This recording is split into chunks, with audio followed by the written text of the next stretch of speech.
Muy buenas tardes a todos los presentes y también buenas tardes a aquellos que nos sigan a través de la plataforma Inteca de la UNED. Bueno, yo en primer lugar quiero disculpar la asistencia de don Julio Fuentes, el director del centro, que hoy no ha podido acompañarnos, como él le hubiera gustado, para presentar a Alfonso Marco, que aunque no es la primera vez que nos acompaña, hoy nos va a hablar de un tema especialmente interesante. Alfonso Marco Alonso, bienvenido, muy buenas tardes. Es licenciado en Historia Contemporánea por la Universidad de Zaragoza y tiene una especial vinculación con los temas relacionados con el ferrocarril, puesto que él ya nació en Canfranc, concretamente en la estación de Canfranc. Ha trabajado en Renfe, en la Fundación de los Ferrocarriles Españoles, en el gestor de infraestructuras ferroviarias y desde 2005 trabaja en Adif.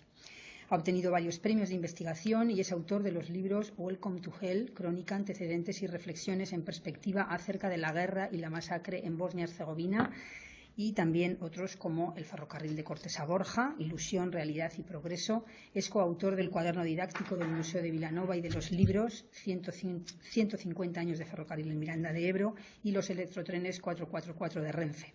Colaborador y conferenciante en diferentes foros nacionales e internacionales y autor de más de 200 artículos publicados. El tema que hoy lo trae aquí es un tema de actualidad por lo que supone la efeméride del primer siglo desde el inicio de la Primera Guerra Mundial, que bueno, pues como nos va a contar ahora y como consideran todos los historiadores, dio inicio con un magnicidio que se produjo en la ciudad de Sarajevo en 1914. Entonces, sobre ese tema tan interesante, sobre el que hoy nos va a hablar Alfonso Marco, esperamos que sea del interés de todos ustedes, los que nos siguen aquí, los que puedan verlo tanto en directo como en diferido. Y desde el Centro de Calatayud, pues solamente decir que estamos encantados de recibirle y que esperamos que sea de su interés. Muchísimas gracias. Gracias a ti.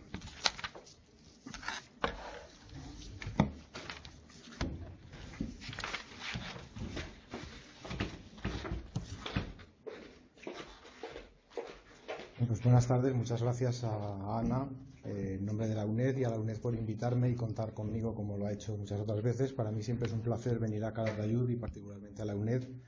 Y también me gusta, como le decía ahora mismo a Ana, me gusta también venir para cosas diferentes de los trenes. Alguna vez he hablado también de Bosnia y de los Balcanes, pero he venido más veces a hablar de trenes y a veces pues también me apetece un poquito hablar de otros temas y más de este tema tan significado en el que yo tengo particular interés, que es una efeméride como es esta que se celebra este año. Como saben todos seguramente, pues el 28 de junio de 1914 se produjo en la ciudad de Sarajevo, en la capital de la actual Bosnia-Herzegovina, el asesinato del archiduque de Austria, Francisco Fernando, heredero del trono del Imperio Austrohúngaro, y de su esposa, que por una serie de causalidades desafortunadas e improbables, por otra parte, como veremos, acabó dando origen un mes después a la declaración de guerra de Austria-Hungría contra Serbia, y una semana después ya la guerra generalizada entre un bloque y otro, como veremos.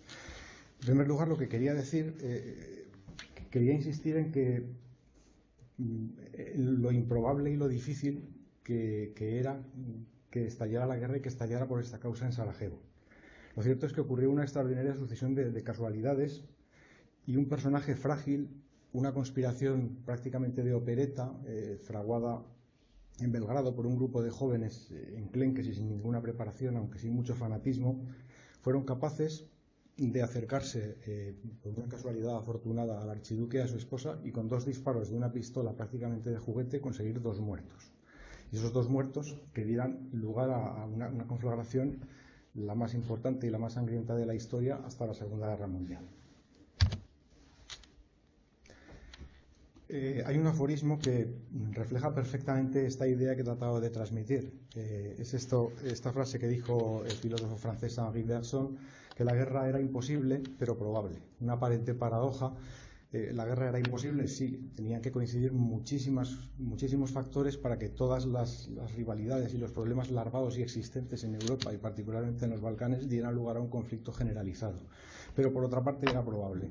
Había un montón de chispas que podían prender en un lugar o en otro, estuvieron a punto de hacerlo, se pudieron desactivar, y desafortunadamente lo que ocurrió en Sarajevo, que también pudo desactivarse, finalmente no se logró y dio como consecuencia una sucesión encadenada de acontecimientos desafortunados que acabarían en la guerra. Por otra parte, era improbable también pensar que se produjera una guerra de esas dimensiones, porque ya ciertamente en el siglo anterior, desde las guerras napoleónicas a principios del siglo XIX, se habían producido muchos conflictos, pero se habían mantenido en un nivel local o regional, en fin, no de un alcance tan grande como el de la Gran Guerra. Por ejemplo, la guerra de Crimea, la guerra franco-prusiana, las guerras por la independencia italiana, la guerra de secesión de los Estados Unidos. En fin, muchos conflictos, pero localizados y que se pudieron desactivar para evitar que degeneraran en algo peor. Era una situación de equilibrio difícil, que efectivamente podía llegar a la guerra en cualquier momento, pero también se podría evitar porque al final pues a nadie le interesa la guerra, pero en este caso fue imposible. En estos dos mapas vemos una situación de lo que era Europa en 1914 y lo que sería después de la Primera Guerra Mundial, que tuvo unas consecuencias de alcance verdaderamente importantes para toda Europa y para todo el mundo y para el futuro. En el primer caso vemos la disposición bastante clara de los grandes imperios, el mapa de la izquierda, el imperio ruso, el austrohúngaro, el imperio alemán procedente de Prusia, el Reino Unido y su gran imperio colonial, Francia, una potencia colonial, una potencia europea continental dominante desde siempre, y por otra parte también el Imperio Otomano en franca regresión pero existente. Y al final, después de la Segunda Guerra Mundial, el mapa cambia por completo. Descendiendo en esta focalización que estamos haciendo, Europa, ahora vamos a pasar a esa parte de Europa concreta que era el Imperio Austrohúngaro, que era el que gobernaba los territorios de la actual Bosnia-Herzegovina, donde se produce el magnicidio. El Imperio Austrohúngaro muchas veces se ha debatido también de qué era realmente. Se ha hablado de una delicada joya o una cárcel de pueblos. ¿Qué era exactamente? ¿Era un lugar bajo la autocracia vienesa que gobernaba con mano de hierro a los demás pueblos, o era efectivamente una cárcel donde se encerraba a pueblos muy dispares, tanto cultural como lingüísticamente, como desde cualquier punto de vista? Probablemente ni una cosa ni otra. Relacionado con lo que las cosas eran en el siglo XIX, era un imperio que podríamos calificar como benigno, pero por otra parte también digamos que en su propia naturaleza de imperio pues tenía el germen de su destrucción, porque era un imperio multinacional enorme. Si observáis en el mapa el Imperio Austrohúngaro se extendía en numerosos países actuales: la República Checa, Eslovaquia, Polonia, Ucrania, Rumanía, Hungría, Eslovenia, Italia, Croacia, Bosnia, Serbia. Un imperio así es difícil de gobernar por su propia naturaleza. Lenguas muy distintas, mentalidades muy distintas, eslavos, latinos, la lengua alemana, lenguas eslavas, religiones diferentes, musulmanes, ortodoxos, católicos, mentalidades mediterráneas, Italia, Eslovenia, Croacia, junto a otras pues de un tipo claramente centroeuropeo o incluso oriental por la proximidad con el Imperio Ruso. Era algo realmente difícil. Naturalmente se intenta que las cosas cambien a favor de ese imperio, de la centralización y el buen funcionamiento de ese imperio. Como sabéis, el emperador está ahí a la derecha, es el emperador Francisco José. Desde 1848 a 1916, el emperador de Austria-Hungría. Y una de las tareas que se impone, consciente de esa dificultad de gobernar un imperio tan variable y tan variado, es un acto que se produce en 1867, que se denomina en alemán, la imagen está de la izquierda, arriba a la izquierda, que vemos los dos escudos unidos de Austria y de Hungría. En 1867 se produce lo que digo, el Ausgleich, que literalmente significa igualación, que es por lo que se constituye lo que es más conocido como el Imperio Austrohúngaro, la doble monarquía, es decir, la unión con igualdad de derechos de dos gobiernos, bajo un único emperador, que es Francisco José, pero dos gobiernos con sus dos cámaras y sus dos esferas de poder, digamos. Austria con su capital en Viena y Hungría con su capital en Budapest. Esto, digamos que satisface las demandas de la mayoría húngara dentro de este imperio austrohúngaro, pero no es la única, el problema sigue existiendo. De hecho, se estuvo a punto de crear una especie de monarquía federada en la que hubieran capitalidades compartidas por debajo de la vienesa, por ejemplo en Praga, o por ejemplo también otro estado de los eslavos del sur, que agrupara los actuales países de Eslovenia, Croacia, Bosnia y parte de Serbia y parte de Montenegro también, pero probablemente era una tarea condenada al fracaso. Y seguimos descendiendo en esta escala geográfica desde Europa, el Imperio Austrohúngaro. Llegamos ya a ese boiling pot que salía en una de las imágenes. Serbia y Bosnia. ¿En qué situación estaban Serbia y Bosnia en aquel momento? Bosnia, desde 1878, tras el Congreso de Berlín, se decidió que, aunque la autoridad nominal seguía perteneciendo al Imperio Otomano, pasaba a ser administrada por el Imperio Austrohúngaro. Y no solo eso, sino que en 1908 dan un paso más y directamente se anexionan ese territorio, lo cual produce un conflicto con Serbia bastante importante, porque Serbia tiene sus propias aspiraciones, con el apoyo y la fraternidad rusa, para constituir un reino serbio poderoso, que sea una potencia regional en esa zona de Europa, y que puedan rivalizar incluso con el Imperio Otomano en decadencia y con el Imperio Austriaco en retroceso en esa parte de Europa. En ese contexto se producen distintos conflictos regionales localizados, por ejemplo las guerras balcánicas entre 1911 y 1913, en la que intervienen países como Serbia, Montenegro, Macedonia, Bulgaria, por la mejor posición de cara a esa capitalidad regional en la zona. Eso naturalmente provoca un conflicto inmediato con Austria-Hungría, que digamos que tiene un problema permanente en esa parte. En el caso serbio, Serbia es un reino relativamente reciente, que aunque existía en versiones medievales como reino y como tradición cultural, lingüística, religiosa, etc., en 1878 es cuando se puede considerar el primer acto de la nación serbia moderna. En el caso de Bosnia, como digo, siempre ha sido una encrucijada de caminos, un punto de paso, un punto donde han retrocedido y avanzado las fronteras. Hasta entonces ocupada por el Imperio Otomano, y a partir de ahí con la impronta marcada por los austriacos. En el caso de los austriacos hay que hacer una precisión que hubiera querido hacer antes. Con la división del Imperio Austrohúngaro entre Austria y Hungría, se produce también una división de los territorios del imperio, entre lo que se llama la Cisleitania y la Transleitania. El Leita es un río que divide Austria y Hungría actualmente, y entonces los territorios que estaban en la parte austriaca eran administrados por la parte de la doble monarquía austriaca y los otros por la parte magiar. En el caso de los territorios de Bosnia y Herzegovina y parte de Croacia, Eslavonia y el límite con Serbia, eran gobernados por la parte magiar, que se caracterizó en general por un gobierno bastante despótico, y en todo caso más despótico que el austriaco, que había sido, como decía antes, un gobierno en general benigno, y al que se deben todavía hoy, y todavía es posible oírlo en Bosnia, la mayor parte de las grandes obras de infraestructura, los puentes, los grandes edificios, los ferrocarriles. La red ferroviaria bosnia, que duró hasta los años 60 del siglo XX, fue construida por los austriacos.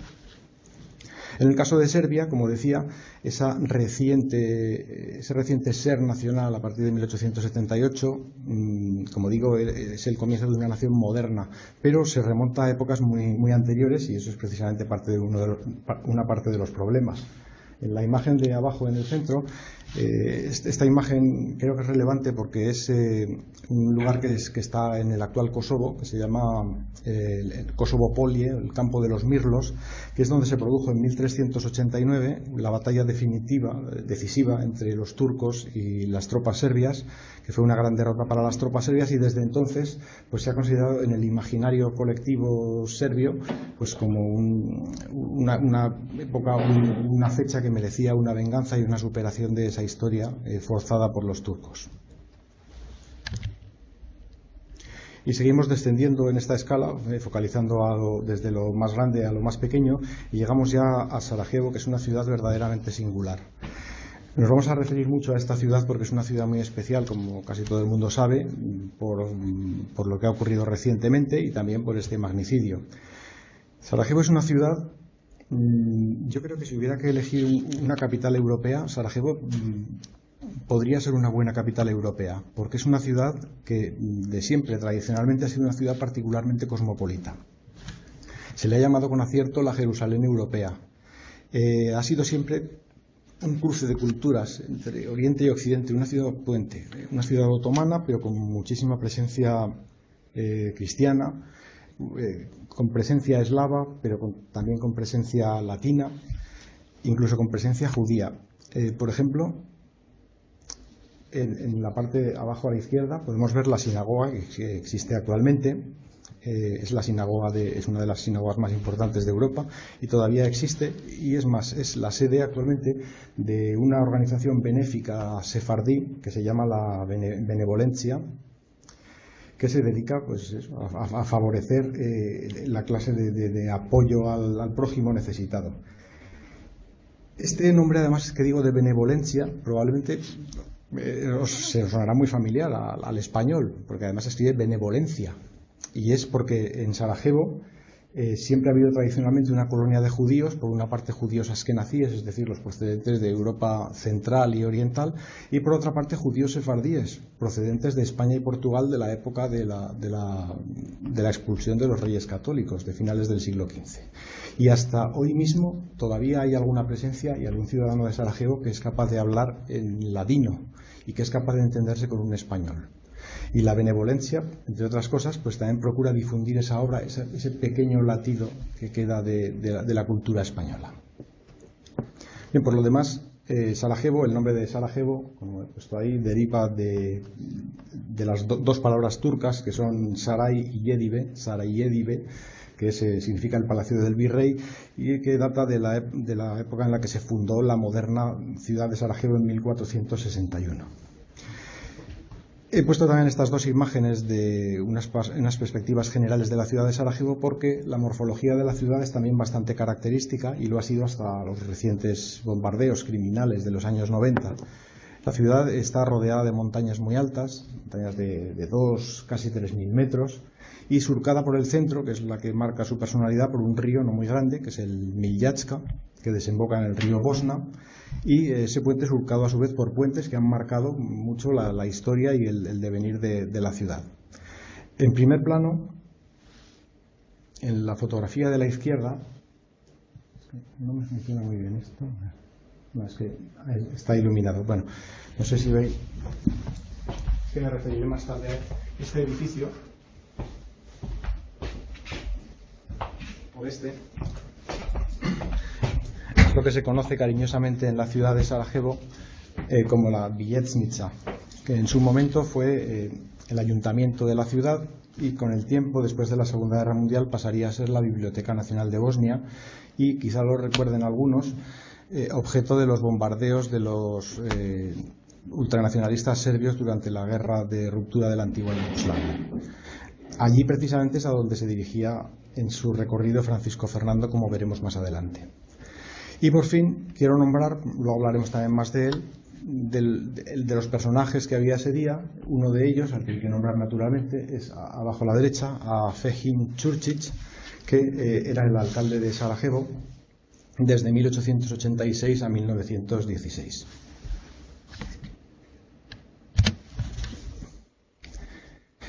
Y vamos entrando un poquito más en quién intervenía para que sucediera lo que sucedió y quiénes eran los actores en ese drama que se estaba fraguando en los Balcanes. Por una parte estaba Serbia. En Serbia,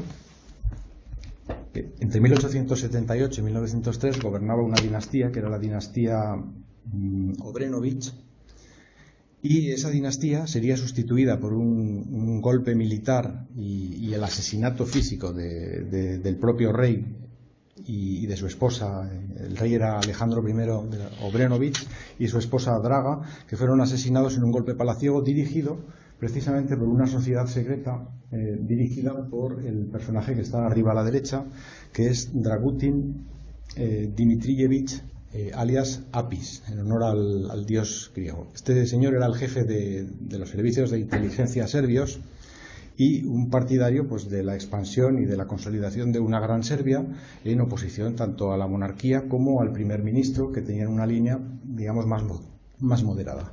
El primer ministro es el señor que está en el centro arriba con esas barbas, que es Nikola Pasic, y abajo en el centro también pueden ver la foto en la actual plaza Nikola Pasic en la ciudad de Belgrado. Digamos que había tres opciones: la opción monárquica, la opción oficial y la opción extraoficial, que tenía un gran predicamento en el ejército y en fuerzas radicales existentes en Serbia, que lo que buscaban era acabar a toda costa con cualquier vestigio austríaco en una zona que consideraban suya, es decir, particularmente Bosnia. ¿Cómo se materializa ese dominio del coronel Apis? Pues se materializa con una sociedad secreta muy propia en la época, no solo en Serbia, sino en toda Europa, cuyo escudo vemos abajo a la derecha. Es una sociedad secreta que se llama, en serbio es Ujedinjenje ili smrt, que significa unificación o muerte. Esta organización también se conocía con otro nombre que quizá a alguien le suene más, que era la mano negra, o en serbio Černa ruka. Se llamaba la mano porque en principio eran como células, y uno de los miembros, reclutaba a otros 4 que tenían que dedicarse con verdadero fanatismo y entrega total a la causa de la expansión serbia por medio del asesinato o por el medio que fuera. Claro, la situación del gobierno, como antes he dicho, que Pasic, el primer ministro, era un hombre moderado y que partidario de tener una buena relación con Austria, pero era muy difícil. Él no tenía una posición de fuerza para imponerse sobre el ejército y el equilibrio era verdaderamente difícil. Probablemente el gobierno serbio no quería ese atentado ni ningún otro que provocara que Austria entrara en guerra con ellos, pero no tenía la fuerza suficiente para limitar a quienes desde el ejército y desde los servicios secretos serbios querían lo contrario. Otro personaje que quiero nombrar es la otra persona que se ve aquí abajo a la izquierda, que es Jovan Jovanović, que era el embajador de Serbia en Viena en la época del asesinato y de la Primera Guerra Mundial. Jovan Jovanović era de la línea de Pasic y se sabe que indirectamente tanto el primer ministro Pasic como Jovanović avisaron al gobierno austriaco de que tuvieran cuidado con esa visita porque podría pasar algo. Desafortunadamente no se les hizo mucho caso. La persona que les atendió, Leon Biliński, que era el ministro de Finanzas en el Imperio Austrohúngaro, pues no era un hombre, digamos, versado en la actividad diplomática, y entonces quedó la cosa como diciendo, bueno, confiemos en Dios para que no pase nada. Y claro, confiar en Dios para una cosa de estas pues probablemente era un poco excesivo sin tomar otras precauciones.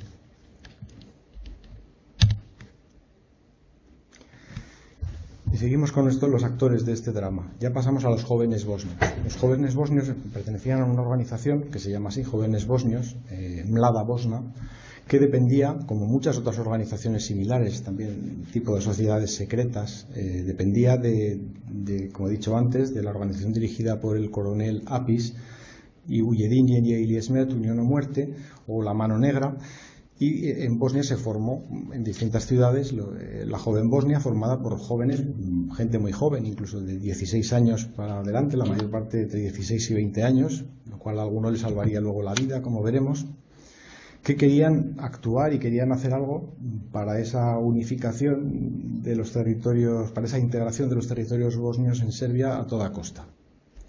Este grupo de jóvenes se dirigen al coronel, a Apis, y le proponen que ellos están para lo que se necesite. Inicialmente son rechazados, como la mayor parte de ellos. Por ejemplo, Gavrilo Princip, que es el de la foto más grande, que es quien finalmente comete el magnicidio, había sido rechazado varias veces en sus intentos de alistarse al ejército porque era un joven enclenque de apenas 1,5 metros, no llegaba a 60 kilos y con una apariencia pues francamente desalentadora para cometer atentados o para la guerra. Pero bueno, finalmente, por su fanatismo y su dedicación a esta causa, son admitidos y son entrenados. Hay un grupo de 3 jóvenes bosnios, que son Gavrilo Princip, abajo está Nedeljko Čabrinović, a su derecha Trifko Graves, que son los que se preparan en Belgrado, les enseñan a disparar, les entregan unas pistolas, unas granadas y también unos botellines de cianuro para que se puedan suicidar. Y después se unen a ese complot pues otros conspiradores pertenecientes a Joven Bosnia o a otras sociedades secretas similares que cooperarán en ese magnicidio, que inicialmente tampoco se pensaba que fuera Francisco Fernando, pero cuando se sabe ya definitivamente que va a hacer ese viaje a la ciudad de Sarajevo, pues se decide que sea él. Los otros conspiradores son los 4 que están a la derecha, de izquierda a derecha y de arriba abajo: Vaso Čubrilović, a la derecha Muhammad Mehmed Basic. Ya por el nombre probablemente verán que era musulmán, una cosa un poquito rara. Es el único caso conocido que en estas sociedades conspiradoras serbias fuera musulmán y quisiera acabar, digamos, favorecer al Estado serbio, que se oponía radicalmente al dominio musulmán. Y abajo está Cvjetko Popović, y a la derecha Danilo Ilić, que era en parte como el cerebro de esa operación. A la derecha de arriba podemos ver el mapa de la ruta que siguieron los conspiradores, los 3 conspiradores. Uno de ellos iba por libre, Čabrinović. Los demás, Princip y Graves, pues siguieron una ruta a través del río Sava en la frontera entre Serbia y Bosnia, y ayudados por la policía y el ejército serbio, probablemente por influencia de los servicios secretos de la Mano Negra, pues pudieron llegar y pasar esas armas a Bosnia y poder prepararse para la acción que preparaban. Finalmente quería hacer una mención, realmente lo puse hace muy poco, porque buscando por internet encontré con gran sorpresa que hay un grupo organizado, es este de la derecha, que reivindica los principios de la Joven Bosnia y de la Mano Negra en estos tiempos. Y, en fin, pues me llenó de sorpresa y de cierta preocupación, ¿no?, que todavía se pueda reivindicar, primero el terrorismo como acción política, y después la República Popular Yugoslava como modo de gobierno. En fin, quiero decir que, aunque parezca sorprendente, pues siguen en cierta medida vigentes estas ideas. Seguimos con los actores y pasamos a Austria-Hungría. En Austria-Hungría, como ya he dicho, pues el emperador era Francisco José, pero había un problema sucesorio bastante serio, porque Francisco José, casado con la famosa Sisi, con Elizabeth, pues tuvo 4 hijos, pero eran 3 hijas y un hijo. El hijo era Rodolfo I, arriba a la izquierda, que probablemente a alguien le suene, en una escena un tanto morbosa y no muy clara. Mató a su novia, que no era querida en la corte austriaca, y después se suicidó él, probablemente por un pacto entre ambos, en una residencia en Mayerling, de la cual creo que hay alguna película. Entonces, claro, quedó descartada esa vía sucesoria porque no estaba permitida la sucesión femenina. Entonces, la línea pasó ya pues a los sobrinos, al hermano y a los sobrinos. El hermano, el padre de Francisco Fernando, murió, y finalmente pues la sucesión recayó en él, en Francisco Fernando.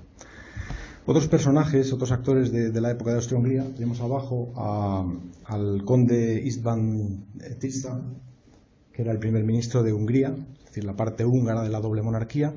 A continuación vemos a Carlos I, que ante el asesinato de Francisco Fernando fue quien heredaría al comienzo de la Primera Guerra Mundial el moribundo Imperio Austrohúngaro, que desaparecería con el final de la guerra en 1918, por lo tanto fue el último emperador austrohúngaro.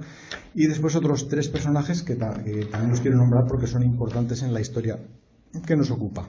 En primer lugar, a la izquierda, arriba, vestido con un uniforme de gala, de diplomático, tenemos a Alfredo Montenuovo, conde de Montenuovo, que era el chambelán de la corte austrohúngara, y un hombre obsesionado con el protocolo y los principios reales.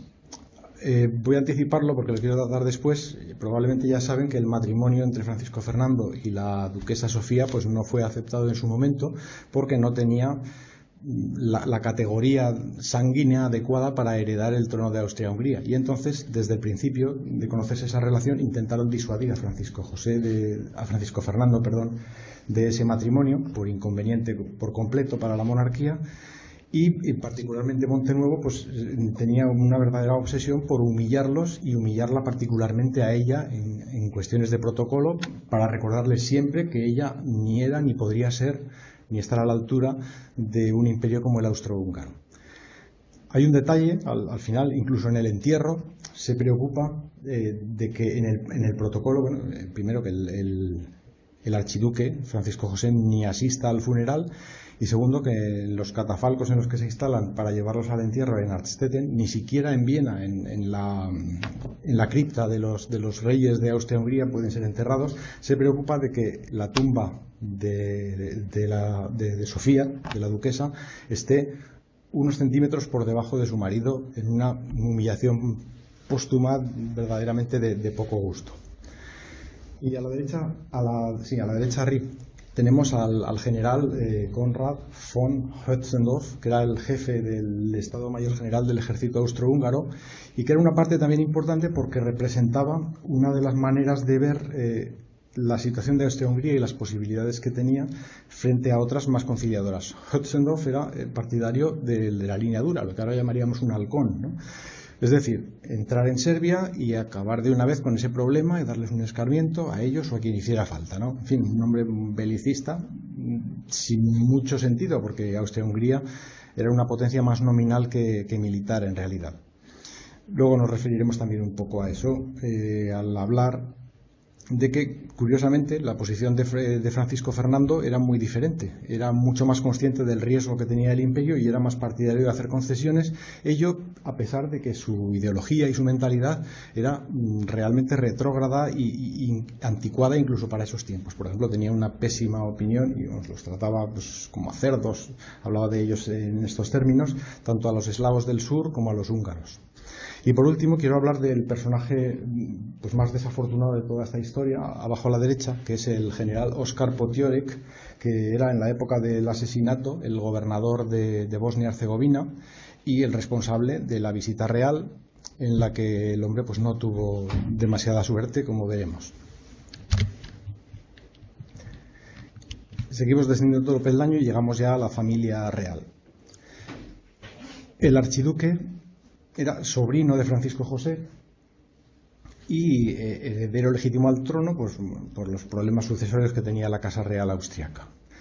Él, naturalmente, estaba destinado a casarse con alguien de su alcurnia que pudiera heredar el trono y ser la archiduquesa de Austria-Hungría. Pero las cosas del amor, y realmente en este caso es así, son de ese modo. Conoció a una dama, Sofía María Josefina Albina Chotek, condesa de Chotek, que era una mujer de sangre azul, pero no suficientemente azul. Era Sofía nació en Stuttgart, en Alemania, aunque se crió siempre desde pequeña, su educación fue bohemia.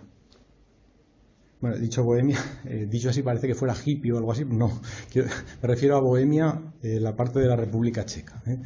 Entonces era una condesa checa, pero estaba al servicio de la corte austrohúngara. Entonces era una dama de compañía. Pero Francisco Fernando la conoció en un baile en Bratislava y se enamoró perdidamente de ella, así de sencillo, y ella de él.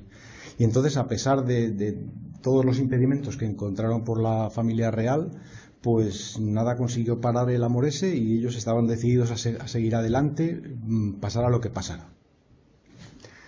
Se casaron mucho tiempo después de conocerse, que empezó en 1889, pasaron 11 años hasta que finalmente Francisco José, el emperador, admitió que se casaran, pero con la condición estricta de que fuera un matrimonio morganático, es decir, que renunciaran explícitamente a cualquier derecho que pudieran tener sobre la corona, incluido protocolo o cualquier atención privilegiada, absolutamente tanto de ella como de los hijos que pudieran tener. Ellos aceptaron. A regañadientes se les humilló una vez más en la boda, que fue el 1 de julio de 1900, porque no fue apenas nadie, todo, bueno, en fin, nobleza digamos de segundo nivel, nada del emperador ni sus parientes más próximos, y ellos 3 días antes, el 28 de junio de 1900, hicieron otra boda, digamos que no tenía un valor oficial ni legal, pero para ellos era su boda, era la boda en la que ellos pues, se declaraban su amor.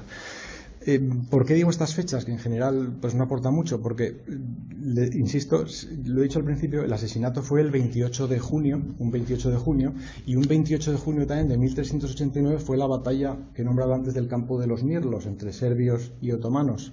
Entonces, la significación de esa fecha es una significación verdaderamente, prácticamente sagrada para los serbios, y sobre todo si son radicales serbios.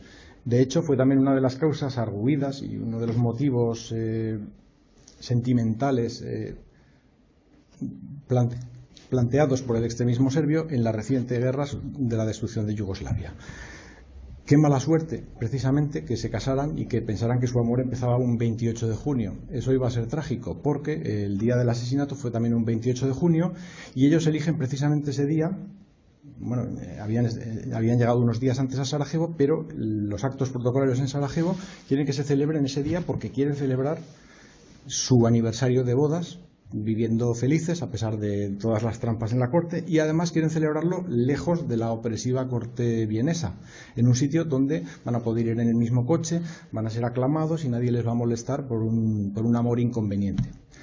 Ellos realmente son felices. Él tiene 50 años, Sofía tiene 2 años menos y tienen 3 hijos que son Sofía, Maximilian y Ernest, y la duquesa Sofía está embarazada del cuarto. Cuando muere, pues se acaba también con la vida de su cuarto hijo.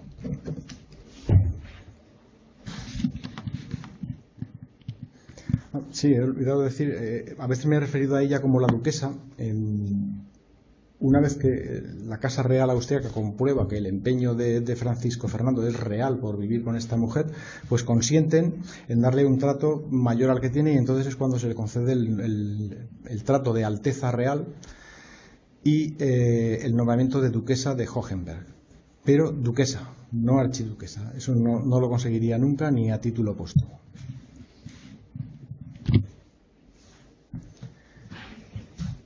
Como he dicho, ellos son invitados a unas maniobras militares en Bosnia de las tropas austrohúngaras. Son invitados por el general Potiore, que el gobernador de Bosnia, como he dicho antes. El 23 llegan después de un largo viaje, que además no empieza muy bien, porque se sabe que en algún sitio han tirado una bomba contra un gobernante, y el mismo Francisco Fernando hace bromas pensando que lo van a recibir con una bomba, me van a tirar una bomba, porque realmente podía ocurrir, no era infrecuente en aquella época.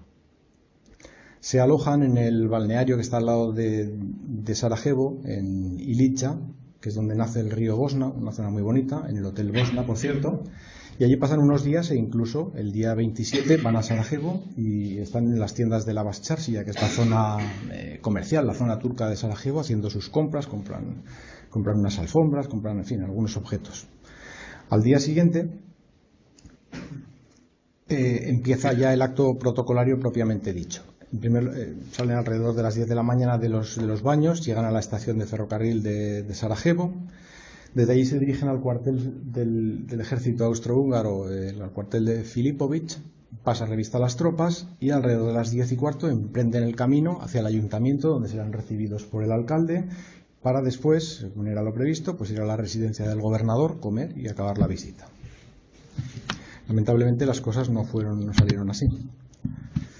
El 28 de junio se produce, como digo, este primer viaje de ida hacia el ayuntamiento. En este viaje se dirigen por la calle principal, que se llama Apelcuey, o en serbo-croata Apalova Ovala, y a lo largo de esa avenida, en aproximadamente 1,5 kilómetros, en varios de los puentes, en el puente Chumurilla, en el puente Chareva y en el puente Latino, se encuentran apostados varios de los conspiradores, de los terroristas. Al pasar por el primero de los puentes, el puente Chumurilla, allí uno de los terroristas dice que la bomba no le funciona, en fin, no se atreve, probablemente tuvo un momento de debilidad. El segundo no tiene un ángulo adecuado para dispararle, por la velocidad del vehículo también.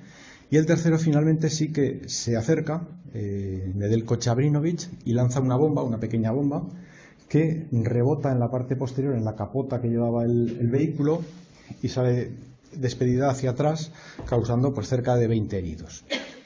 Inmediatamente ahí se alteran los planes y se dirigen rápidamente, sin esperar los vítores de rigor, se dirigen rápidamente al ayuntamiento. El conspirador que lanza la bomba, Čabrinović, que lo puede ver abajo a la derecha, que está marcado además con una crucecita,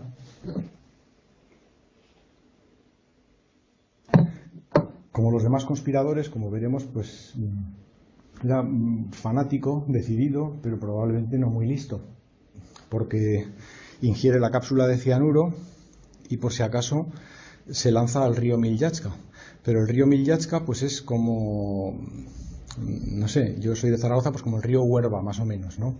Además, en aquella época, pues el río no tenía mucha agua, entonces pues la profundidad en la zona en que se lanza, y prácticamente en cualquier río en el que se podían ver trozos sin agua, pues no superaría los 30 centímetros. Con lo cual, pues el intento de suicidio era un poco ridículo. Por otra parte, lo del veneno también es una historia que puede rayar un poco en el humor negro. Pero es curioso que después tampoco funcionaría con otros de los conspiradores, con lo que, francamente, lo que uno piensa es que consumir ese veneno podía causar la muerte, porque estaba en mal estado, pero realmente para suicidarse probablemente no servía. Bien, el archiduque, hay una imagen estupenda de la época, abajo a la izquierda, llega al ayuntamiento, y en el ayuntamiento le recibe el alcalde al que hemos nombrado antes, Fehim Čurčić, y otras personalidades del gobierno austrohúngaro y del gobierno local de Sarajevo. El alcalde, el hombre realmente muy preocupado por todo lo que había pasado, no tiene tampoco su mejor momento y recibe en toda la excitación del momento, cuando acaban de lanzarles una bomba y han estado a punto de morir, pues inicia su discurso protocolario sin haberlo cambiado en absoluto, el que tenía ya escrito. Entonces, pues le empieza diciendo que pues la ciudad de Sarajevo os recibe con los brazos abiertos, encantada de recibir. Y claro, llega un momento que Francisco Fernando, pues no, tampoco muy acostumbrado, en fin, una persona de su alcurnia, pues no acostumbrada a ninguna clase de insolencia o lo que él considerara insolencia, pues le replica y le dice: esto es ultrajante, habláis de los brazos abiertos y nos recibís con bombas. Su mujer, con mucho tacto, se dirige a él, le habla en voz baja, y claro, se supone que le dice: tranquilo, Francisco, que no pasa nada, repórtate, Francisco. Bueno, se le pasa, accede y dice bueno, pues que agradece a pesar de todo la acogida de los verdaderos ciudadanos que se alegran de verle. Y después de esas palabras protocolarias, de entregarles unas flores y tal, ya se dirigen al viaje de vuelta, que evidentemente no va a ser el mismo. La idea inicial de toda la comitiva es que se acabe inmediatamente ese viaje, porque es que puede seguir habiendo asesinos en cualquier parte y pueden acabar con su vida. Él tiene el empeño personal, accede a ello, pero quiere ir antes al hospital donde se encuentran los heridos por la bomba que había lanzado Chabrinovich. Y esa decisión pues resultará fatal, pero no solo por él, sino por el que he nombrado antes, Potiorek. En ese ínterin, mientras en los discursos del ayuntamiento, el varón, no recuerdo ahora el nombre, bien, una persona de la comitiva del archiduque le sugiere a Óscar Potiorek, al gobernador, que quizá no sería muy inadecuado cambiar esa ruta o suspenderla, a lo que Potiorek responde indignado pero usted cree que Sarajevo es una ciudad llena de asesinos. El otro no dice nada, pero seguramente piensa, sí, Sarajevo es una ciudad llena de asesinos, porque realmente estaba llena de asesinos y era muy peligrosa. Bueno, ese es el primer fallo. Antes ya había tenido otro, cuando su jefe de seguridad, el del general Potiorek, le dice también si no habría que tomar alguna preocupación más ante la posibilidad de que ocurra algo. Él le responde indignado que de ninguna manera, que no hay nada y que lo tienen todo controlado. De hecho, no lo tienen controlado, porque sabemos que no había ni 150 policías controlando todo el recorrido de 1,5 kilómetros aproximadamente. Y sabemos también que ni al principio del viaje, ni después de producirse este incidente del lanzamiento de la primera bomba, se sugiere que intervenga inmediatamente el ejército austriaco para reforzar esa comitiva, lo que se rechaza por una razón verdaderamente sorprendente, y es que el ejército austriaco no disponía de los uniformes de gala apropiados para ese protocolo. Entonces se decide prescindir de esa posible escolta que probablemente hubiera dado al traste con el atentado. En estas condiciones el viaje se inicia solo con la parada prevista en el hospital para después dirigirse a la residencia del gobernador, pero hay un cambio de planes que resulta fatal y que también es imputable al general Potiorek, y es que ese cambio de ruta que se ha decidido no se le ha notificado al conductor del vehículo, que vemos arriba a la izquierda, una persona con un gorro así como tirolés de montaña, que es Leopold Loika, que era el chofer oficial del vehículo. Ese coche, por otra parte, era propiedad del señor que está a la derecha arriba, que es el teniente coronel conde Franz von Harrach, aquí en la foto con su esposa. Franz von Harrach era además una persona de la máxima confianza que protege y siempre está preocupado por la seguridad del archiduque, con el que le une una excelente amistad, por otra parte. De hecho, en el viaje de vuelta, viendo el cariz que están tomando las cosas, se sitúa en el estribo del vehículo para proteger, hasta con su cuerpo, la vida del archiduque. Lo cierto es que al llegar a la calle Francisco José, el vehículo tuerce a la derecha como era el recorrido inicialmente previsto. Pero al darse cuenta de eso, el general Pottiorek le dice inmediatamente que dé marcha atrás y que se retire de ahí inmediatamente. Bueno, por un azar, por eso me refería al principio a la extraordinaria sucesión de casualidades, allí está Gavrilo Princip. Y está porque en esa esquina precisamente está una tienda pues de bocadillos, de sándwiches, de una pastelería que se llama Moritz Schiller, de origen austriaco, y había entrado probablemente desmoralizado a comer un sándwich. Y de repente se encuentra ante sus narices al coche del archiduque, parado y haciendo la maniobra de retroceso, que lógicamente no es como los coches actuales. Tenía que parar, quitar el freno, no sé qué, bueno, era una maniobra lenta.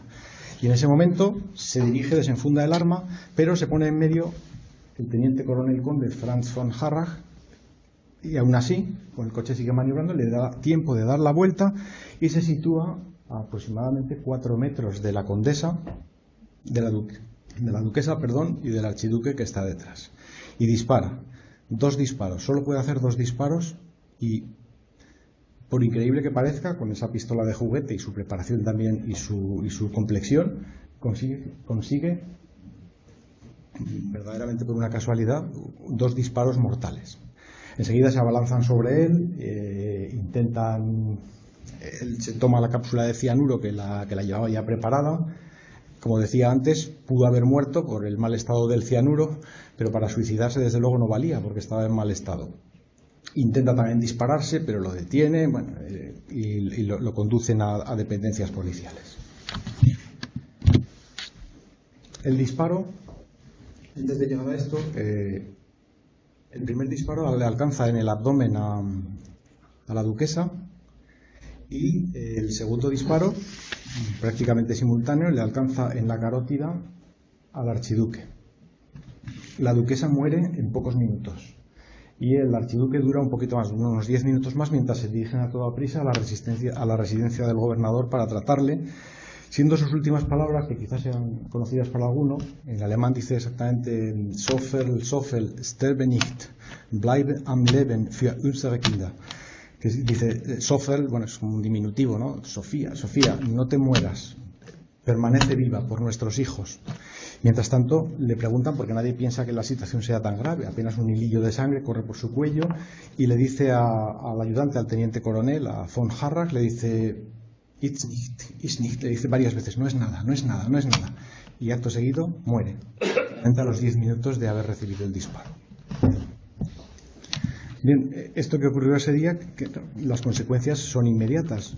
La noticia llega a Austria y la pareja se envían en un armón mortuorio hasta el puerto de Ploče, en Croacia, y desde allí en barco hasta Trieste, y desde allí en coches de caballos que se van relevando las postas hasta Viena.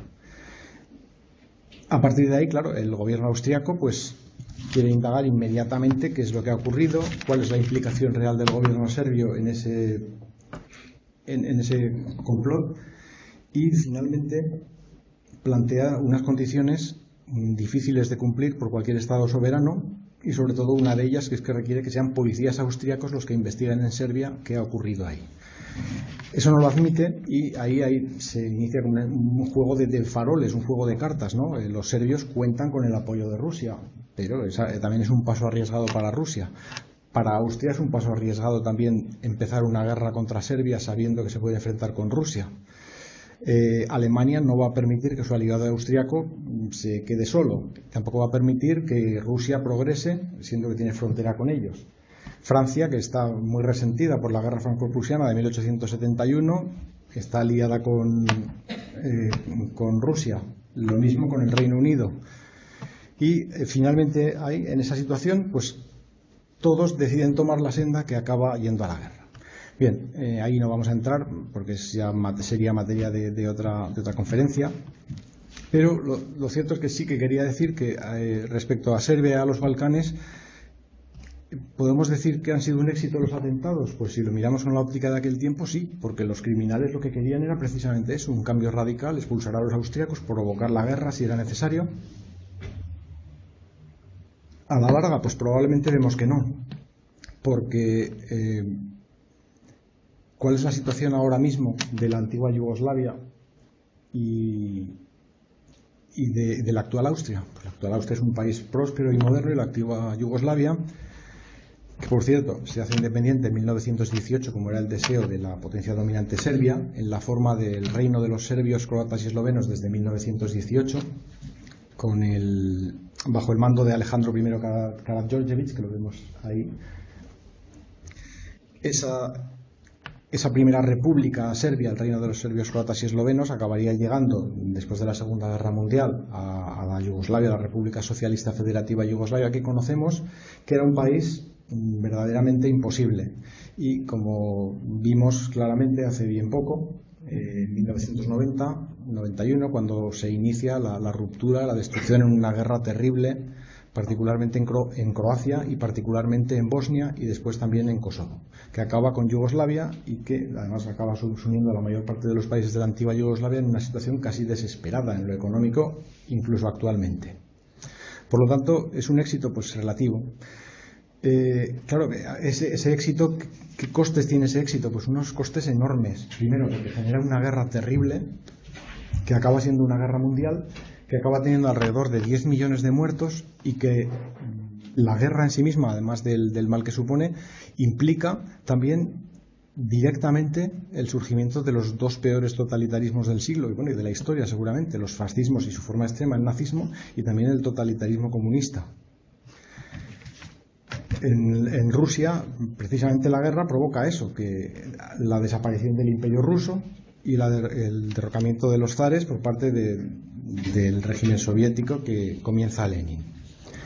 Naturalmente también implica la desaparición del Imperio Austrohúngaro, la independencia y la erupción de nuevas naciones, la desaparición del Imperio Otomano y la reducción del territorio del Imperio Prusiano, que, como saben seguramente, pues provocará un sentimiento de frustración y de resentimiento, parcialmente justificado, que tiene bastante que ver con el estallido y la política seguida y el éxito de personajes como Hitler unos pocos años después.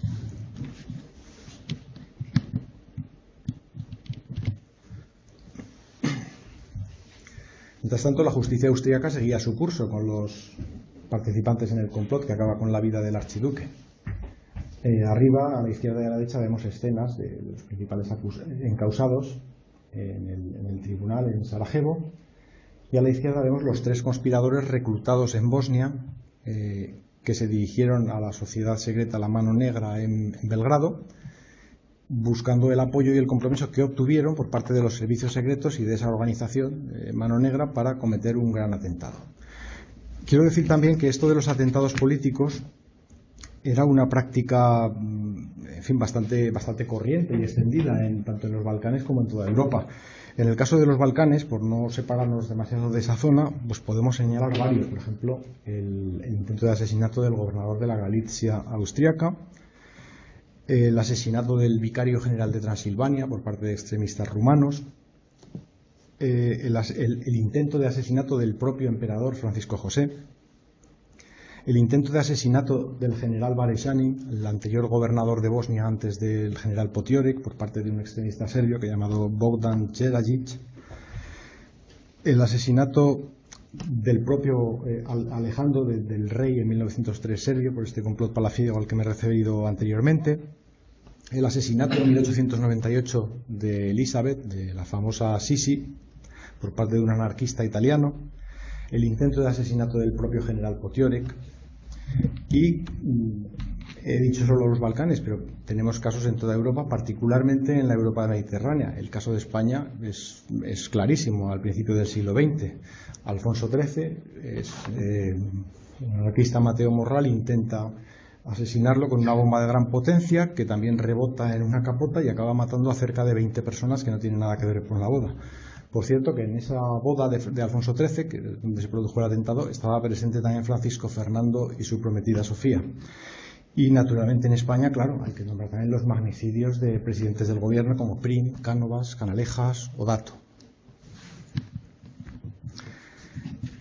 En el juicio celebrado en octubre en Sarajevo, las condenas, por cierto, aunque esto también me referiré después, no quiero dejar de mencionarlo, en esta imagen de abajo, lo que pone, para los que no lean el cirílico, pone Heroi Vidovdana 1914. Heroi es héroe.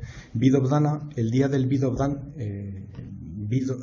Vidov es un nombre eslavo, mejor dicho, y el día 28 de junio es el día de San Vito, también es conocido como ese nombre, San Vito, Vidov en el caso serbio.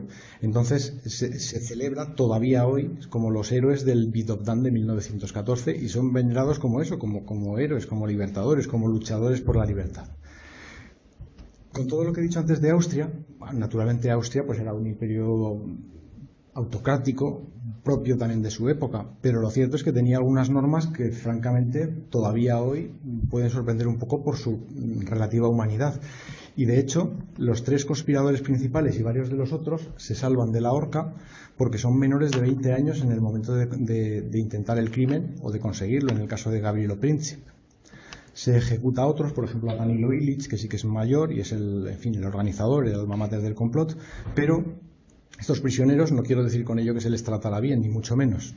Pero lo cierto es que, bueno, de hecho, Gavrilo Princip y Chabrinovich llegan a la cárcel enfermos de tuberculosis que ya tenían antes del atentado, por otra parte, pero está claro que en su prisión no mejora. Aparte de este juicio en el que se emiten unas condenas, en estos casos pues son casi todos 20, 16 años, eso hay 4 o 5 ahorcamientos, hay también absoluciones. También es verdad que hay represalias sobre la población serbia después del atentado. También me gustaría hacer alguna precisión que yo creo que ya ha quedado clara a través de lo que he dicho sobre cuál es el juicio de la historia. Naturalmente, si uno va a Serbia, sobre todo, y también a muchas partes y a muchas personas de Bosnia, piensa que son héroes. El juicio de casi toda Bosnia, por supuesto en Croacia, en Eslovenia y en general en los países occidentales, es que son villanos. Yo creo que ya lo he dicho, en fin, el terrorismo como arma política, pues yo creo que no puede merecer nunca demasiada complacencia y no creo que esta sea una excepción.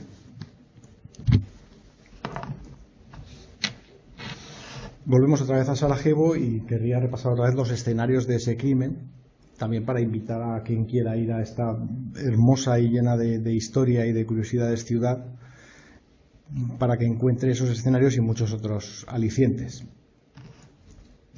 A la izquierda, arriba, vemos lo que era la avenida principal, la Apelova Ovala, en serbo-croata, que es por donde se dirigía la comitiva, más o menos por donde se ven las vías del tranvía. Y al fondo vemos el puente que se ve, un puente con unos óculos centrales en los pilares. Ese es el puente latino, del que hablaré un poquito más adelante, un poco más, que es donde justamente frente al cual se produce el magnicidio. Y abajo, a la izquierda, tenemos una imagen, más o menos la misma imagen desde la misma toma de lo que se puede ver actualmente en Sarajevo. Al fondo, aquí exactamente, este edificio es el edificio donde estaba la tienda de comestibles Moritz Schiller y la esquina en la que se produce el magnicidio, justo enfrente del puente. A la derecha arriba podemos ver una imagen antigua de principios del siglo XX, seguramente, de lo que era entonces el ayuntamiento de Sarajevo, la Vijećnica. Si pueden ver abajo a la derecha pone Das Rathaus en alemán, que es el ayuntamiento. Y abajo es la Vijećnica en el estado actual, recientemente restaurado, por cierto, con financiación del gobierno austríaco, porque la Vijećnica fue bárbaramente bombardeada por los extremistas serbios desde las montañas que rodean Sarajevo y quedó prácticamente destruida, pero afortunadamente ha podido ser arreglada. Y abajo tenemos en el trazo bueno, rojo, aquí se ve negro más oscuro, que es el río, es el recorrido que más o menos siguió el archiduque y la calle que atravesó, que como he dicho, era Apelquei en alemán, Apalova Obala en serbo-croata, y después, en época reciente, en la época de Yugoslavia, pasaría a ser la llamada Obala Vojvode Stepe, en honor a un voivoda, que es una especie de rey medieval, Esteban, digamos, y actualmente se llama Obala Kulina Bana. Seguimos en estos escenarios de ese área. Volvemos al puente, un puente que con muchísima historia y con mucho que contar. El puente actualmente se llama, como siempre se había llamado, el puente latino, y se llama puente. La palabra eslava para puente normalmente es most, pero Bosnia, que ha estado ocupada durante siglos por los otomanos, se llega a adoptar todavía hoy la palabra otomana chupria. Así es como se le llamaba al puente, el puente latino, porque daba al barrio latino, donde vivía la colonia latina, sobre todo italiana, en la ciudad en aquel entonces. Después, con la llegada de Tito y el final de la Segunda Guerra Mundial, el puente se rebautizaría otra vez con la palabra eslava, most, y en honor a Gavrilo Princip, y era el puente Gavrilo Princip, en honor al terrorista. En esa parte, hasta que acabó la Primera Guerra Mundial, se erigió inmediatamente, muy poco después, se convocó un concurso de escultura para un memorial para el archiduque y su esposa, la duquesa de Hohenberg, Sofía, que lo vemos arriba a la derecha, llamado en alemán el Sühnedenkmal o Spomenik en serbo-croata. Es un memorial un poquito aparatoso, las columnas miden aproximadamente 10 metros. Eso, cuando acabó la Primera Guerra Mundial, pues el nuevo reino de los serbios, croatas y eslovenos, la proto-Yugoslavia, digamos, lo derribó inmediatamente. Únicamente se conservó el relieve de la pareja real, lo demás se destruyó todo. El relieve se guarda en el Museo de Bellas Artes, creo que es de Sarajevo. Y abajo vemos una vista de cómo se veía ese memorial desde el lugar exacto del asesinato en la calle Francisco José. Otro escenario, ya el del asesinato propiamente dicho, si ven la imagen de la izquierda, en alemán arriba esta cruz, y abajo fue el lugar exacto en el que estaba el archiduque cuando se le disparó. Arriba en alemán pone Ort, el lugar donde se produjo el atentado del 28 de junio. Vemos todavía, pueden ver el rótulo de Moritz Schiller, que era una empresa de alimentación, una especie de ultramarino que diríamos ahora, y arriba, otro testimonio curioso de la historia, los seguros Osiguranje Croatia, que todavía se pueden ver patrocinando equipos deportivos actualmente. Claro, naturalmente eso en la época yugoslava desapareció por completo. Y este puente ha dado muchísimas vueltas a lo largo de la historia, y muy curiosa. Abajo podemos ver, bueno, como he dicho, cuando acabó la Primera Guerra Mundial y se constituyó el primer reino yugoslavo de los serbios, croatas y eslovenos, así llamado, lo que se produjo fue una glorificación del movimiento de Gavrilo Princip y sus cómplices.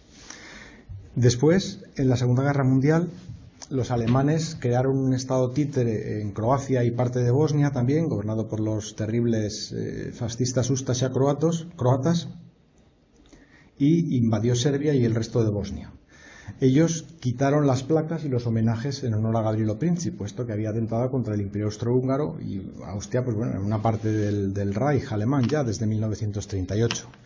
Al acabar la Segunda Guerra Mundial, con la nueva Yugoslavia socialista, es cuando se instalan, quizá alguien hasta haya viajado a Sarajevo y lo haya visto, esta placa central abajo, donde habla, bueno, pues eso, del honor a los héroes que en 1914, en fin, lucharon por la libertad, estas cosas, ¿no? Y pueden ver abajo las pisadas, exactamente la posición de los pies del asesino Gavrilo Princip en el momento y en el lugar desde donde le disparó al archiduque y a la duquesa.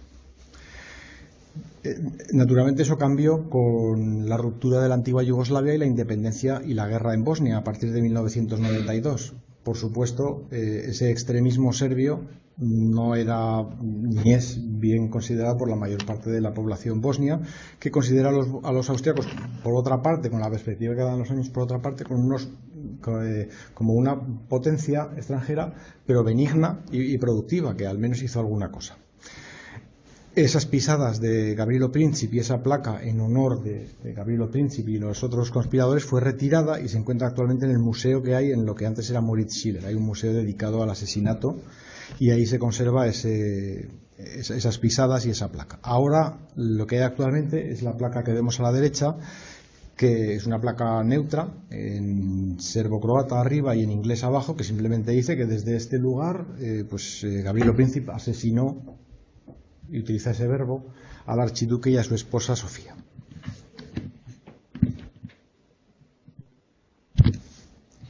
Es curioso, antes lo que hablaba de los nazis, los yugoslavos, socialistas, tal. Es curioso eso, las vueltas que da la historia, porque en el caso de esta calle, por ejemplo, donde gira fatalmente el chofer por no tener la indicación apropiada para que no lo hiciera, cómo han cambiado los nombres y cómo cambian las épocas. En aquel momento era la calle del emperador Francisco José.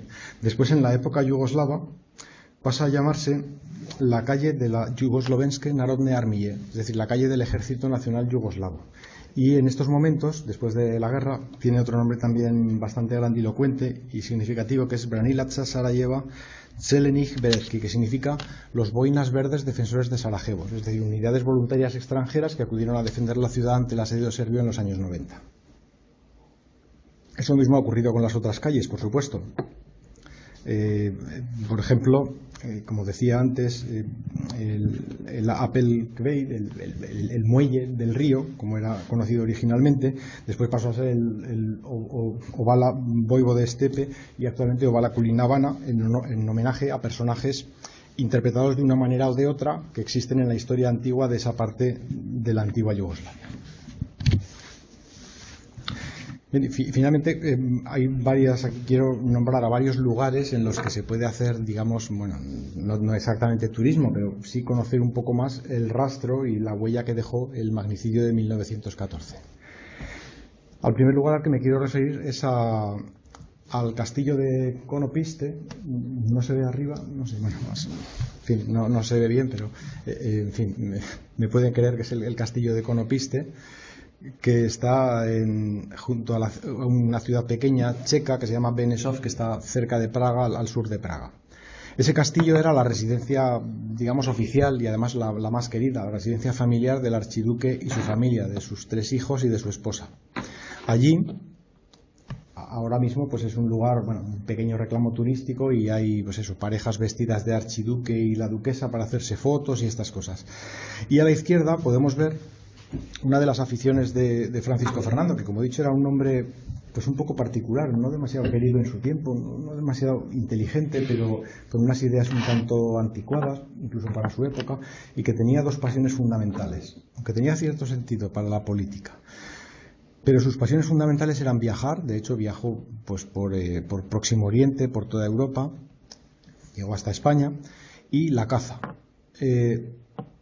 Bueno, no es el mejor momento para hablar de la caza, pero sí que quiero comentar que es que la afición cinegética de Francisco Fernando era verdaderamente increíble. Yo, cuando empecé a leer cosas sobre este tema, leí en varios sitios que había matado a entre 250.000 y 300.000 presas. Eso desde un punto de vista numérico es increíble, porque es que tenía 50 años, entonces, contando que empezara a disparar a los 10, pues no sé, salen, unas 6.000 al año. Bueno, un verdadero killer el hombre.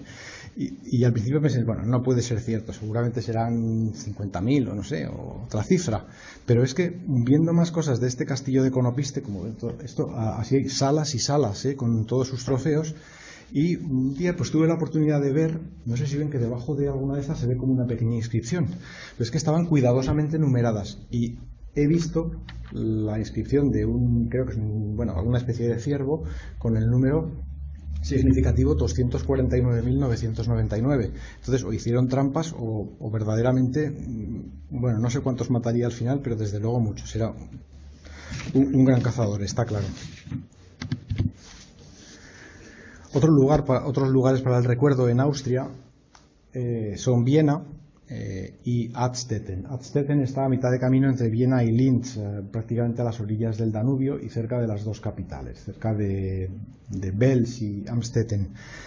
Viena es la capital imperial, pero, como ya he dicho, a causa de su matrimonio morganático, pues Francisco Fernando renunciaba a buena parte de sus derechos, sobre todo protocolarios, y de hecho tiene su propia, sobre todo a efectos funerarios, su propia capital archiducal en este lugar que nombro, Adstetten, que es donde están enterrados actualmente, el mausoleo que se ve abajo a la derecha. Y arriba a la izquierda es el momento, los días posteriores al asesinato, la capilla ardiente que se preparó, en la que, aunque no se percibe muy bien, es donde estaba ese pequeño detalle de los centímetros más alto para el catafalco del archiduque.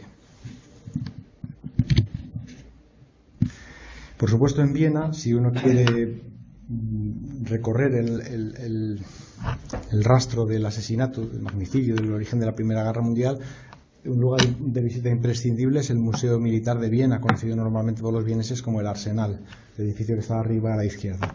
Allí podemos observar todavía la guerrera de general de caballería de Francisco Fernando utilizada, y esa rasgadura que tiene es porque el archiduque era un hombre muy presumido y no le gustaba ni siquiera abrocharse los botones y que pudiera levantarse alguna solapa, y normalmente hacía que cuando llevaba un traje que le sentaba perfectamente, porque el hombre tenía buen tipo, pues ordenaba a su séquito que le cosieran en lugar de abotonar el uniforme, y eso probablemente, bueno, no es que le hubiera salvado la vida, pero probablemente hubiera facilitado algo las cosas, porque al principio no conseguían descubrir la magnitud de la importancia de la herida en la carótida, y hasta que le pudieron romper el traje, pues prácticamente ya era tarde para taponar esa herida. Bueno, ese uniforme está ahí.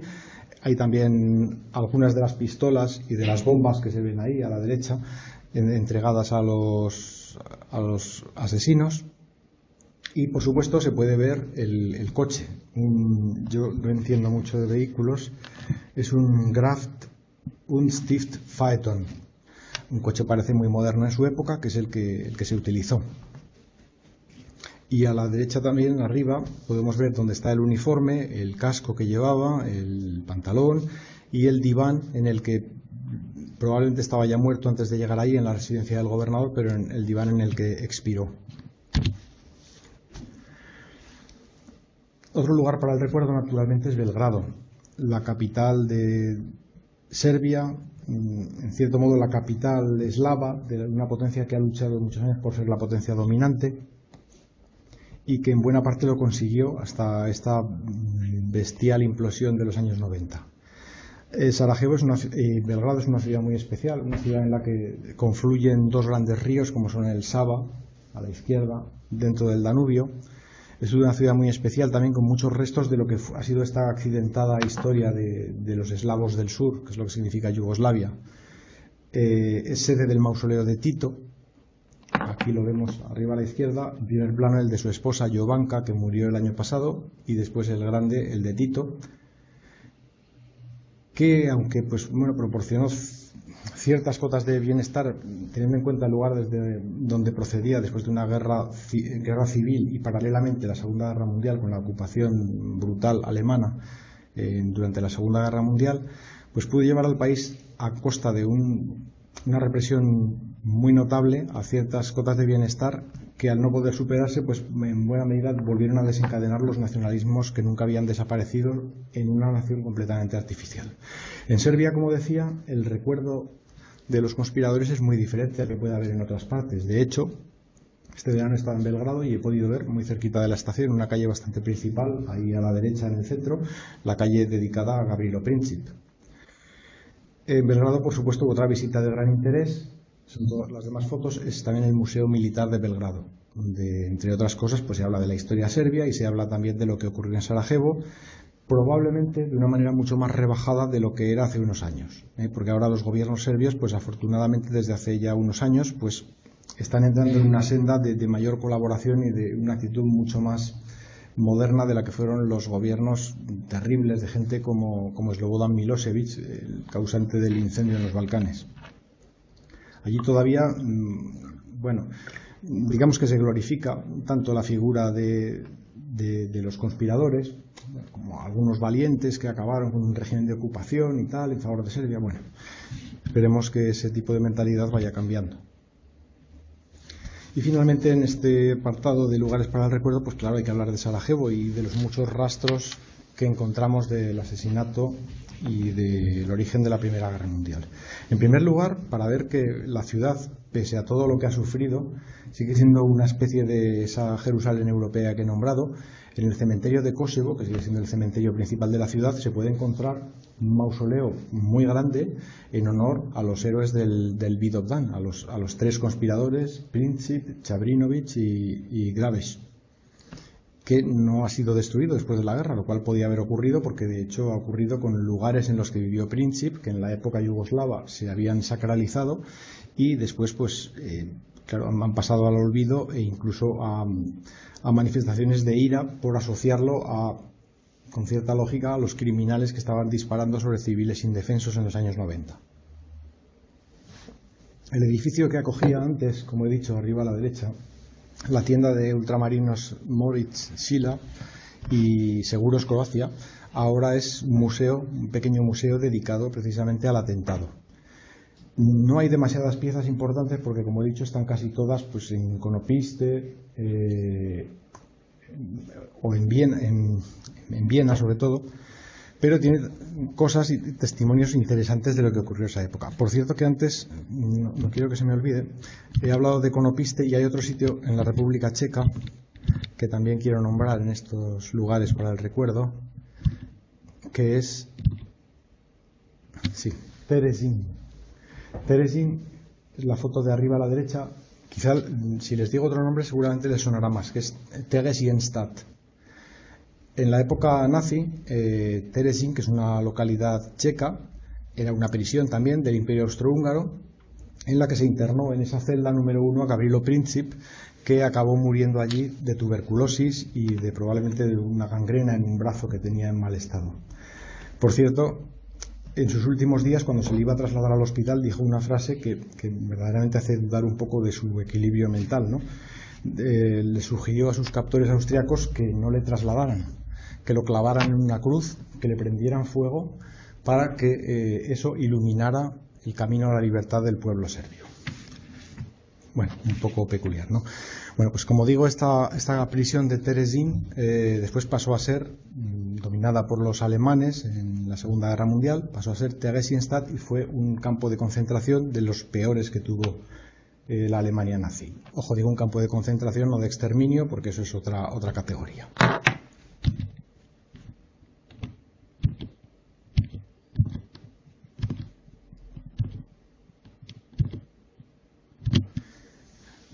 Bien, ¿y cómo está Sarajevo hoy? Pues antes, he dicho hace poco, abajo a la izquierda tenemos el edificio de la Vijećnica, que actualmente es la Biblioteca Nacional de Bosnia, restaurada con fondos principalmente del gobierno austriaco, y arriba una foto bastante conocida del gran fotógrafo cordobés, pero que trabaja para el Heraldo de Aragón y desde hace muchos años en Aragón, que es Gervasio Sánchez. Una foto extraordinaria de los primeros días del asedio y cerco de Sarajevo, cuando se destruyó completamente este magnífico edificio. Arriba a la derecha podemos ver una panorámica actual muy similar a las que he puesto del siglo XIX al principio de la exposición, de la ciudad de Sarajevo y sus puentes, la Vijećnica y los puentes de Chareva, del Kaiser, el puente latino, etc. Y abajo, finalmente a la derecha, una foto también reciente, bueno, de hace unos pocos años, del lugar exacto también de Ovala Kulinavana, que se llama actualmente, y en el cruce con el puente latino, y un resto pequeño del memorial levantado del Sühne-Denkmal en honor del archiduque y su esposa. Por supuesto, Sarajevo, enlazando un poco con el principio, es una ciudad que podría decirse que es un epítome, un compendio del siglo XX. En cierto modo, la historia europea del siglo XX se puede decir que comienza y acaba de algún modo en Sarajevo. Empieza con ese magnicidio que da inicio a la Segunda Guerra Mundial y se puede decir que acaba con la ruptura de una de las cosas que empezó con aquella Primera Guerra Mundial. con las terribles guerras y episodios de limpieza étnica derivados de la ruptura de la antigua Yugoslavia y en particular en Bosnia. Aquellas escenas tan conocidas de la avenida de los francotiradores, esa pintada, como he nombrado antes, o el libro que yo tengo que lo titule así, Welcome to Hell, en otra foto de Gervasio Sánchez, que avisaba a los periodistas extranjeros de que llegaban efectivamente al infierno. Pero no olvidemos que unos años antes, en 1984, Sarajevo había sido capital olímpica, los Juegos Olímpicos de Invierno de 1984. Esa ciudad, que vemos en este mapa, en los colores rojizos, grises, son todos los lugares, las montañas donde hacía muy poco tiempo se habían hecho saltos de esquí, las pruebas de esquí, el bobsleigh, todas esas competiciones, durante muchos años han estado ocupadas por una banda de criminales bien armados y con voluntad de matar indiscriminadamente, que mataron alrededor de 10.000 personas en un cerco de más de 1.000 días, del que la ciudad pues todavía no se ha repuesto completamente. He puesto aquí al lobo Butsko, la mascota de aquellos Juegos Olímpicos, que ahora sigue siendo un triste testigo que todavía se ve en muchos sitios en Sarajevo de lo que pudo haber sido y lo que ha acabado siendo esta ciudad tan importante que, como decía, bien podría ser considerada en parte como capital nuestra. Y finalmente me quiero referir a los que ya he hecho muchas referencias, a los puentes de Sarajevo. Hay muchos puentes, en muchos estaban apostados los criminales, muchos han servido para unir las dos orillas. En muchos, en la guerra reciente, se disparaba desde una orilla a los que resistían en la otra, y es una ciudad en la que los puentes ejemplifican muy bien esa tradición. Y he puesto dos de ellos que me parecen especialmente representativos. Uno, al que ya hemos hablado largamente, el puente latino, junto al cual se produjo el magnicidio, y otro, un puente que está ya, Sarajevo ha crecido como otras ciudades, claro, y es un puente que se encuentra en el extremo oeste de la ciudad. Y es un puente, aquí no se ve bien, pero está dedicado a Olga Šućić y Suada Dilberović, que fueron las dos primeras víctimas de la mal llamada guerra, en fin, del asedio y el cerco criminal de los extremistas serbios en la ciudad de Sarajevo, que empezó en 1992. Ellas fueron las primeras víctimas de francotiradores, un 1 de abril de 1992, y este puente nuevo se dedicó a su memoria. Y por eso, como decía, esta capital, esta ciudad Sarajevo, epítome del siglo XX, pues me parece que merece la pena recordar para acabar el puente latino como el lugar, el símbolo del origen de la Primera Guerra Mundial, y el puente en homenaje a los asesinados en la ciudad de Sarajevo en un cerco terrible en tiempos tan recientes. Y bueno, nada más, muchas gracias, y a su disposición si alguien quiere preguntar algo o comentar lo que sea. Gracias.